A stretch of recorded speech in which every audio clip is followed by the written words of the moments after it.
Imagine you're halfway through a massive construction project, and suddenly your subcontractors threaten to walk off site simply because they aren't getting paid. What if there was a legal way for the project's employer to step in and make those payments, cutting out the delays and chaos? Today, we're diving into the rarely discussed powers hidden inside FIDIC contracts. Let's unravel how direct payments can keep your project alive and thriving. Let's see how the FIDIC Yellow Book tackles subcontractor issues. We'll compare the 1999 and 2017 editions, and then look at the 2019 Conditions of Subcontract for Plant and Design Build. In the 1999 Yellow Book, the contractor is fully responsible for subcontractors under Subclause 4.4. Subclause 4.5 introduces nominated subcontractors, chosen by the employer but managed by the contractor. Importantly, there's no privity of contract, so the employer can't deal directly with subcontractors. Everything goes through the contractor. By 2017, things largely stayed the same with subclauses 4.4 and 4.5. But subclause 4.5.3 brought in a key change: evidence of payment. Contractors now had to prove they're paying subcontractors, cutting delays and disputes. The 2019 Conditions of Subcontract shifted focus. Subclause 1.10 reinforces no privity of contract. However, if the contractor is terminated, Subclause 4.4 allows the employer to take over subcontract assignments. Clause 14.7 makes evidence of payments mandatory for interim stages, a safeguard to ensure subcontractors get paid and work doesn't stall. In short, the 1999 and 2017 editions set the rules, but the 2019 conditions add practical tools for employers to keep projects running smoothly. But here's where it gets even more interesting. What happens when subcontractors are nominated, or when payments get tricky?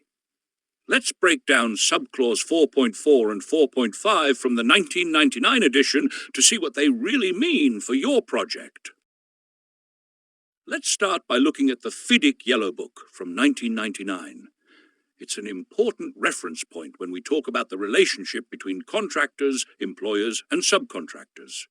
First, under Subclause 4.4, the contractor is basically saying, "I've got this. I'm fully responsible for my subcontractors. If they mess up, it's on me." In other words, the contractor can't just hand off blame if a subcontractor does something wrong. They're treated like an extension of the contractor's own team. This all covers payment. Unless the contract says otherwise, it's the contractor's job to pay the subcontractors. Then we have Subclause 4.5, which deals with what they call nominated subcontractors. The contractor doesn't have to just accept them blindly. If there's a valid reason to object, maybe the subcontractor isn't qualified, or their terms aren't reasonable, the contractor can raise that objection to the engineer. But here's where it gets interesting. Because these subcontractors are specifically chosen or nominated, the employer might get more directly involved, especially if that's spelled out in the particular conditions. Finally, there's the principle of no privity of contract. What does that mean? Essentially, there's no direct legal link between the employer and the subcontractors, unless the contract specifically says there is. The main legal relationship remains between the employer and the contractor and their subcontractors, not the employer and the subs directly. So to sum it up for the 1999 edition, the contractor shoulders responsibility for the subcontractors. The employer can have some say with nominated subcontractors under the right conditions, and there's usually no direct legal bond between the employer and the subs unless it's explicitly laid out. Understanding these foundational points helps us see how the payment and responsibility lines are drawn in FIDIC contracts. Building on what we've seen in the 1999 edition, let's move forward to the FIDIC Yellow Book 2017. You'll notice that the core principles remain similar, but we start to see a bit more detail and structure. First up, Subclause 4.4 again puts the responsibility squarely on the contractor's shoulders. The contractor isn't just expected to keep an eye on their subcontractors, they're fully accountable for every bit of work their subcontractors do, as if the contractor did it themselves. And as before, it's understood that payment to these subcontractors is usually the contractor's job, unless something in the contract says otherwise. Now, for nominated subcontractors in this edition, we have subclause 4.5. It clarifies what a nominated subcontractor actually is. It's someone the engineer tells the contractor to hire, often related to provisional sums. When this happens, things can get more interesting on the payment front. The conditions could be set up so that the employer makes direct payments to these nominated subcontractors if the particular conditions say so. In other words, having a nominated subcontractor can open a door for the employer to be more hands-on with payments. Finally, there's a new twist with subclause 4.5.3 on evidence of payment. Before the engineer signs off on any payment certificate that involves a nominated subcontractor, the contractor might have to prove they've already paid what was due previously. If the contractor can't show this or doesn't have a good reason to hold back payment, the employer might just step in and pay that nominated subcontractor directly. This clause gives the employer a bit of extra leverage to ensure subcontractors don't get left hanging. So, compared to 1999, the 2017 edition keeps the main idea that the contractor is in charge, but adds more explicit pathways for the employer to step in with nominated subcontractors, especially if there are payment issues. It's all about tightening the controls and making sure everyone gets paid fairly and on time. Now let's shift our focus to the FIDIC Yellow Book 2019 Conditions of Subcontract for Plant and Design Build. Remember, this document is meant to be used alongside the 1999 main contract form, so it's adding another layer of detail and clarity, especially around the roles of the employer and subcontractor. First, there's subclause 1.10, which spells out that there's no direct contractual relationship, no privity of contract, between the employer and the subcontractor.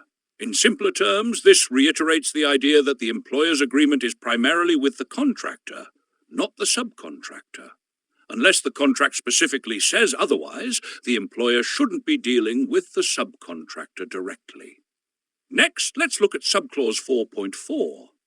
This one comes into play if things go south, if the employer terminates the main contract due to the contractor's default. In that scenario, the contractor can assign the subcontract over to the employer if asked. This creates a pathway for the employer to step in and take charge of the subcontract, including handling payments if the original contractor isn't fulfilling their responsibilities. Finally, Clause 14.7 touches on the nitty-gritty of payment verification. It requires that, before the subcontractor gets paid, they need to provide certain documents as outlined in the main contract. This ensures that the contractor is meeting all the documentation requirements before the money changes hands, keeping the process transparent and above board. Putting it all together, the 2019 Conditions of Subcontract underscore that the employer stays mostly in the background, letting the contractor deal with subcontractors. But there are clear escape routes. If termination happens or if documentation isn't in order, the employer can still jump in. It's all about setting the stage for smooth operations, unless something goes wrong, in which case the employer has the tools to step up and take control.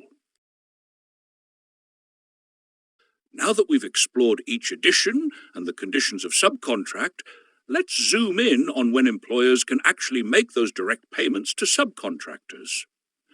This is where the concept of direct payment conditions really comes into play. First, let's talk about nominated subcontractors. We've seen them come up before, particularly in the 1999 and 2017 editions. If the particular conditions say so, the employer may step in and pay a nominated subcontractor directly. This isn't the usual arrangement, of course. Normally, the contractor pays the subs, but under subclause 4.5 of the Yellow Book, if the contract allows it, the employer can cut the check straight to the nominated subcontractor. This can help resolve situations where, for whatever reason, the contractor isn't paying on time and the employer wants to keep work moving smoothly. Next, there's the employer's right to assign subcontracts as per the 2019 Conditions of Subcontract. If the contractor defaults, or if the employer terminates the contract, then the employer can take over and manage that subcontract directly.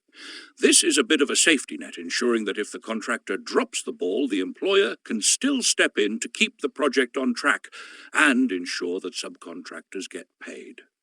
Finally, the submission of evidence for payment is another important condition.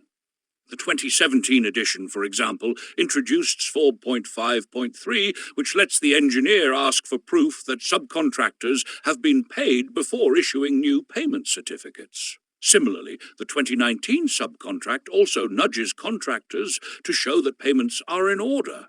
If the contractor can't or won't show that the money is going where it's supposed to, the employer has the option to intervene. This ensures transparency and protects subcontractors from being left unpaid. All in all, these direct payment conditions create a set of checks and balances. Contractor still carries the main responsibility, but the employer isn't left completely powerless if payment problems arise. It's another layer of assurance that everyone who works on the project gets their fair share, keeping things running smoothly and on schedule. You've just seen how FIDIC's subtle clauses can shift the balance of power and responsibility in complex construction projects. With these insights, you're no longer in the dark about direct payments and their potential to avert disaster.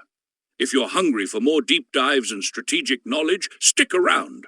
This is Growth Mindset Co., where complexity becomes clarity and every challenge becomes a stepping stone to success. Until next time, keep building, keep growing, and keep evolving.